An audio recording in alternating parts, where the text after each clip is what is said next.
Please welcome this evening's guest moderator from IndieWire, Eric Cohn, and tonight's guests, Godfrey Reggio and Jon Kane. I had to take a moment to come back down to earth just from that trailer there. Though I have seen the film before and I can't wait to see it again. One of the things that is very clear from anyone who just sees this small glimpse of it is that clearly this is not anything you would associate with traditional cinema, from something that you would see as, you know, a conventional story or even something that's traditional, commercial work or anything essentially that you would consider avant-garde. I mean, it's really in its own category. And yet, when I saw the film for the first time, and I imagine when many people see the film for the first time, they will bring a certain set of expectations, because 30 years ago, your film Koya Niskatsi became one of the few experimental works of cinema, I think, to achieve a certain amount of mainstream success. And that could also be applied to the two other Katsi films that followed it. So given those set of expectations being on the table, how does this work relate to what you've done before, and would you put it in that same category at all? Good question. It's a different film, obviously, but it's in the same form or the same modality of the other films. The subject is different, the look is different, the color is different, the way it's shot is different. It's not to repeat itself. If the Katsis, let's say, is, to use an analogy, a symphony, all three of them, this is a coda. It's something that follows after that. Having said that, however, I'd like to go to what you said about expectation. For a film like this, if you're brave enough, you have to leave your expectation at the door. Most of us, if we go into a hamburger store, expect when we buy the hamburger that there's a piece of meat on the bun. There's no meat, metaphorically, on this bun. You have to be willing to have a different kind of experience. This is not 9 out of 8 films that are done in Hollywood are theatrical films. They're premised on a screenplay. They have a storyteller. They have actors, plot, characterization. This film strips all of that away, all of the foreground of traditional cinema, and it takes the background, or what's called in cinema second unit production, and put it in the foreground. In other words, we would shoot this film as if it, in terms of the buildings, as if the buildings were Tom Cruise. We don't shoot this in a doc way. We shoot it so that the building itself is able to have a voice that can speak to you. All of you know, however, that everyone sees a different picture.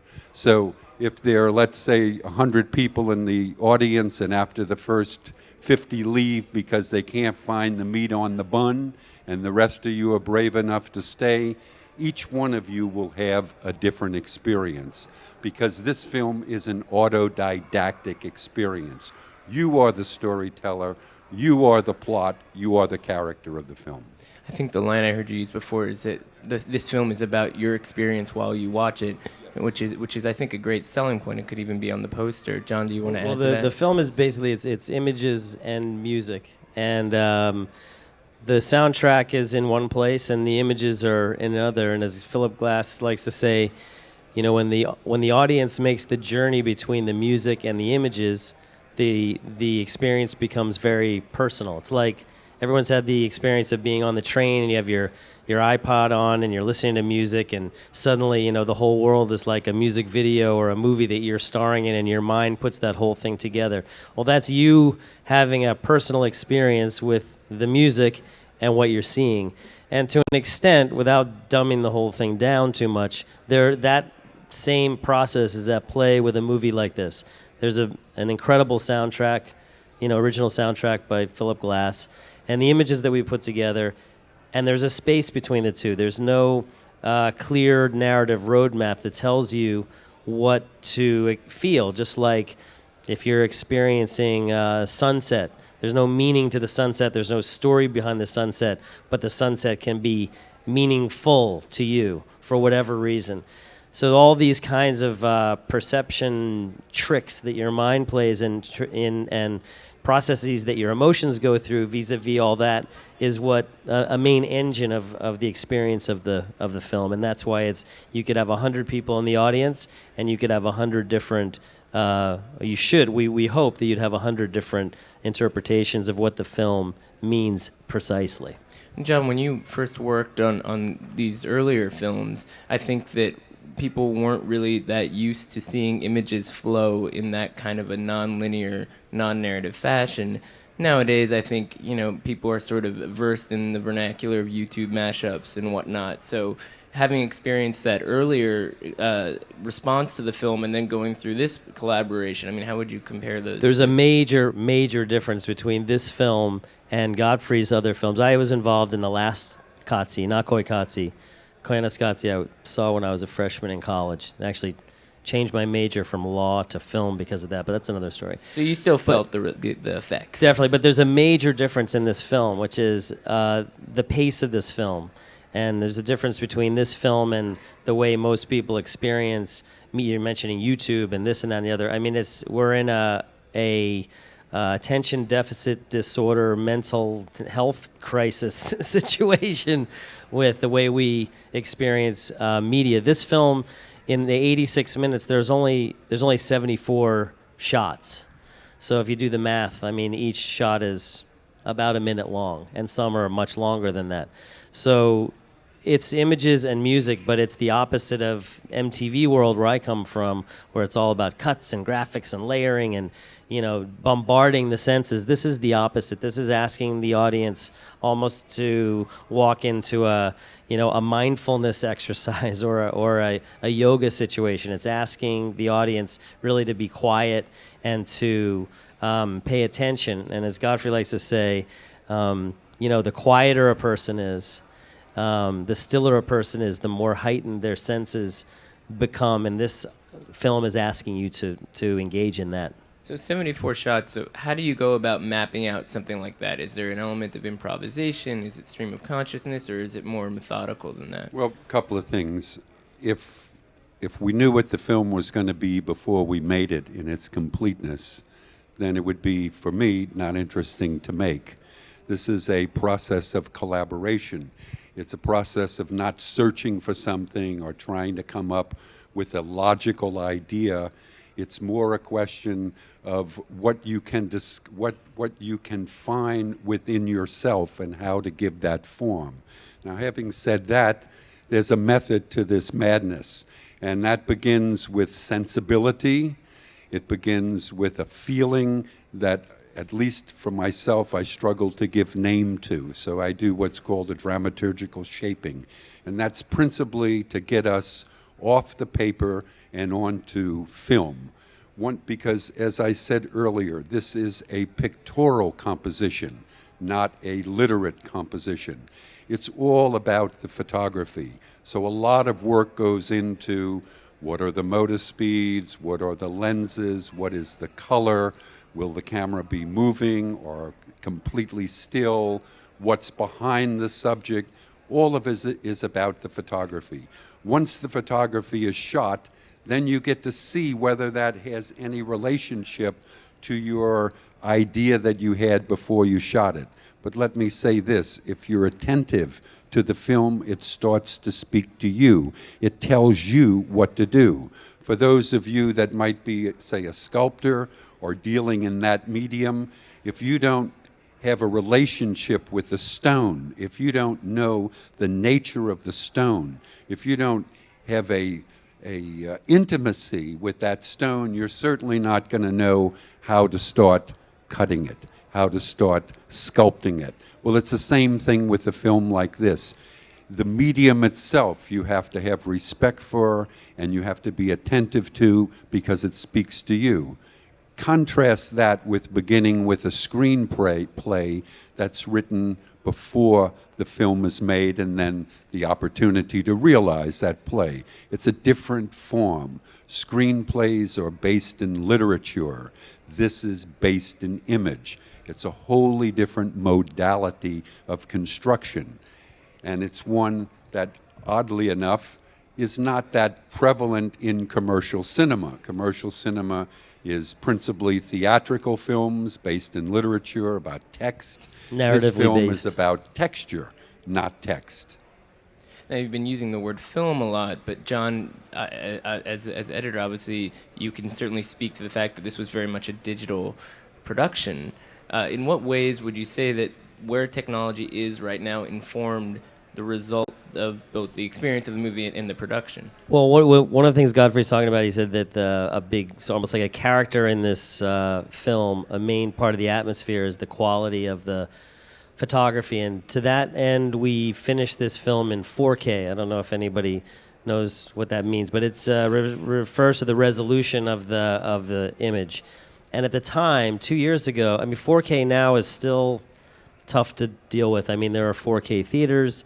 The film is playing at the Sunshine Theater starting next Friday in 4K in their 4K room. But not every theater has 4K, and certainly not everyone's finishing in 4K. And the reason that we did that is because of the quality of the final product. And 2 years ago, when we were shooting the film and starting the process, we made the only film before this one that was finished in 4K was David Fincher's film, The Girl with the Dragon Tattoo, which he had a huge budget for, and we made this film on home Macintosh computers, and we're trying to do a 4K motion. Well, we did do a 4K motion picture. So technologically, we used all that resolution and computing power in order to make basically an old-fashioned image, a black and white image based in silver gelatin. The idea of silver gelatin photography. So that was our aim, and the reason behind that, and Godfrey can speak to this, the theory behind why you want to make a beautiful image to try to talk about things that are disturbing. There's, the beauty is sort of the beauty of the images in the film and the way it's put together is one of the main ways that we keep the audience's attention. It's not through narrative and there is a what's going to happen next because you're disoriented, but the technology was all at the service of creating this what we call perfected image. And there's 74 shots in the film, 70 or 76 or whatever the exact number is. All but 2 of them are effect shots, but you'd never know it. So the technology was at the service of making the effects invisible, and just having the audience hopefully sink into the experience without being reminded that they're watching a movie. And if I could add this, please, if it's okay. You mentioned beauty. Beauty is one of our accesses, one of our roads to a truth. Beauty is not something that's supposed to be placid or put you to sleep or be like cuddly. The very origin of the word in Greek is kalos, but the origin of kalos is kalio, which means to provoke. Beauty is to provoke the soul. There's a beautiful story about the lion's roar. The mythology says that the lion's cubs are stillborn and that the mother roars them, brings their heart through provocation back into the world. These films, analogously, are an attempt to be like a lion's roar, to wake us up through beauty. One of the quotes that's on the one sheet for this film is from Nietzsche. He says that we have art in order that we may not perish by the truth. That's a very provocative term. Art has no meaning. The meaning is in the eye of the beholder. Art is intrinsically something that can be beautiful and provocative. The truth he talks about is not truth as such. It's the truth, it's the established truth. It's men speaking for God.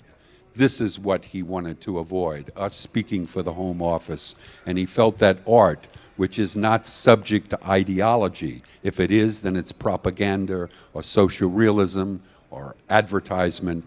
Art has its own voice. It's free, and it's meant to connect with those that are willing to listen to it. I'd like to share one of the clips that we have so that people can actually see a little bit more of what you're talking about here. And so I'm hoping we can cue up the bug-eyed clip here in just a second. But just to set it up in a general sense, to go from some of the conceptual stuff you're talking about to more of a practical way of just understanding what we're doing here. Right. How did you select some of these images? Where, what was the sort of moment-to-moment process Well, in terms of that? it's the photography again. All of these, while we shot an enormous amount of footage, we didn't shoot a lot of subject matter. A lot of the footage that we're shooting, we're hoping to catch spontaneity. Anybody that you see in this film is what's called in the business an extra. The direction to those people were not to tell them how to act, how to feel, how to look, what expression they have on their face.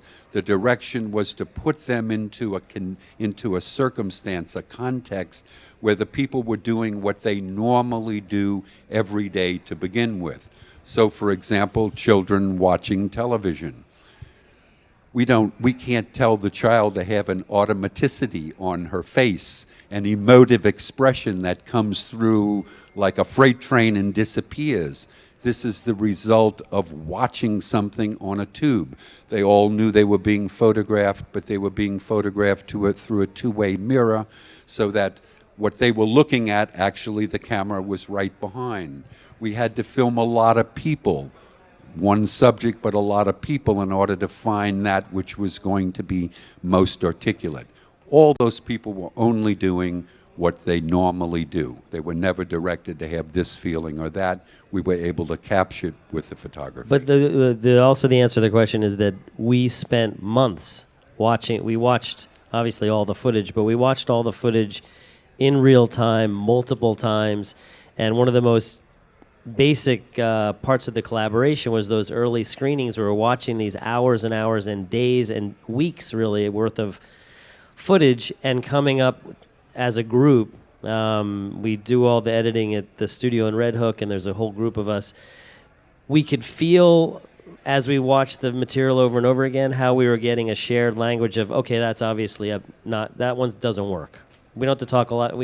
So we weeded through and came to the language of the film through time, really. Time and patience with the material. Like Godfrey saying, you have to get to know the stone. We really got to know our material to the point where it was pretty clear. I mean, there were debates at the end, this shot versus that shot, but it became remarkably clear, remarkably early, which shots were the good shots, for whatever reason, for our criteria, and which weren't. So let's take a look at one of those good shots.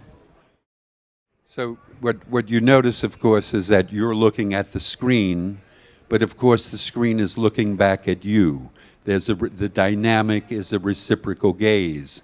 In conventional cinema, one of the things that is usually not allowed, only by exception present, is for the actor to have direct eye contact with the camera, because that would break the voyeuristic relationship of you looking through this keyhole at everything from love to murder to comedy to madness.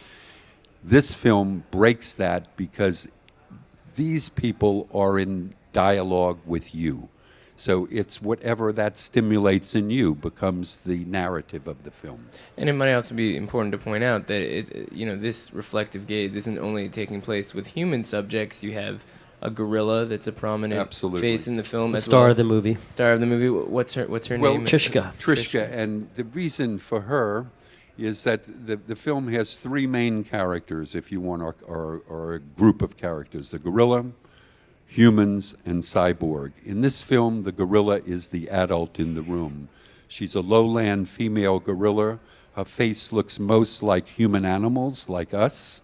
And she is a person that fills this beautiful idea that Isley says, that we as human beings have not seen ourselves until we've been seen through the eyes of another animal. In this film, those that are watching the film are the real King Kong. We're hanging by our tails, that is T-A-L-E-S, from the trees. All of us are also cyborgs from the point of view of this film, not of science fiction, but the fiction of science, because of our intractable, necessary relationship with technology and the price we pay for that pursuit of technological happiness. So be careful what your fingers do. So with that conceit in mind, let's take a look at the other clip that we have here. Okay, so why black and white? Well, it's a subjective choice, but I'll give you 3 reasons, at least for myself, that make the most sense. First of all, color contemporizes an image. It brings it to the present. I wanted a film that was otherworldly, in another zone, here but not. In other words, dealing with contrarieties, if you want. So I felt black and white would be an excellent choice. 2, precognitive. Before you think, when you see color, your eye starts to go to the different colors in order to bring the matrix of the one image together in front of you. It becomes a distraction for this film. And 3, and most importantly, when something is in black and white, it takes it more into the realm of art. It can be more emotive, have more of an affect, less representative, more something that can watermark you, in my opinion, rather than the brilliance and the beauty of color. Also in this film, there are a lot of faces looking at you. Not only is the film in black and white, if you notice one of the characters, or you will notice if you see this film, one of the characters of the film is itself the black ground. If we see an image, we don't want anything behind it to distract you. We want that image so that staring at you and you staring at it, you can perhaps see yourself for the first time. So moving away from the image to the auditory sort of experience that the audience has. We've mentioned Philip Glass's score to some degree, but clearly it is a crucial aspect of the meditational quality of the film. So can you tell us a little bit more about how that element of the collaboration worked? Did he do it beforehand, or did it come later? It's like a hand-in-glove operation. One medium motivates the other. Put it this way, Philip comes to the shoots. So he's involved, and this film, and I think all the films, Godfrey and Philip discussed what the films were about for, I guess this film was maybe 8 or 9 years. Then once we begin, he comes to the shoots, and the things, the soundtrack and the movie are made together. Without Philip, there wouldn't be any of the films that I've done.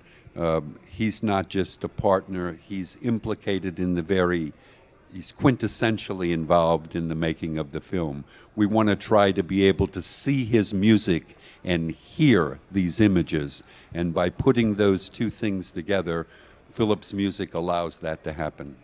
So did he actually compose things as you were editing? I mean, how did that here's the thing. I always ask Philip never to compose note 1 until he's been completely marinated in the ethos, the point of view, the look, and all of the photography of the film. As Jon said, he also goes to many of the locations to get an original charge. Once we do a blocking in the studio, and let me just clarify something. If ever I say I, in the work I do, I mean we. So excuse me. This is a work of we, not I. And so once that is done, we do a dramaturgical blocking. We give temporal values, how many pieces of music, what movement it'll fit in, even what kind of instruments, what is the emotive character, all of that you talk to him about, but at the end of the day, it's his composition. So it depends on whether there's synchronicity between what as a group we're doing and the response that he gives us, and I'm always satisfied with it. So I'm sure that there are plenty of questions in the audience right now, and all you got to do is shoot your hand in the air, and a microphone will come over to you. I saw the Metropolitan Opera for the film Glass. So you make this film before that or after? Oh, it was before. Philip did Satyagraha before this film. How many years before? He did it at almost the same time that Koyaanisqatsi was done. Early so that would 80s. make it in the early 80s that Satyagraha came out. Oh, okay. So it sounds very reputation, very similar. Oh, thank you. Tranquility. I like that. Oh, Thank you so much. Thank you. Do you use like animation puppets or real life people to play characters in the movie? All the people are real, except the guy that you just saw there. That last one, he's a crash test dummy. Mr. Reggio, since your films obviously have an overwhelmingly spiritual element, I would imagine that the monks and the religious community with which you were formerly associated have seen your work, and I would be particularly interested in their reaction. Well, it's very interesting. I have never received a reaction from any of the monks that I live with. The monks that I live with that are still in the community or that still in the brothers live in community. They're kind of outside of this world in their own world.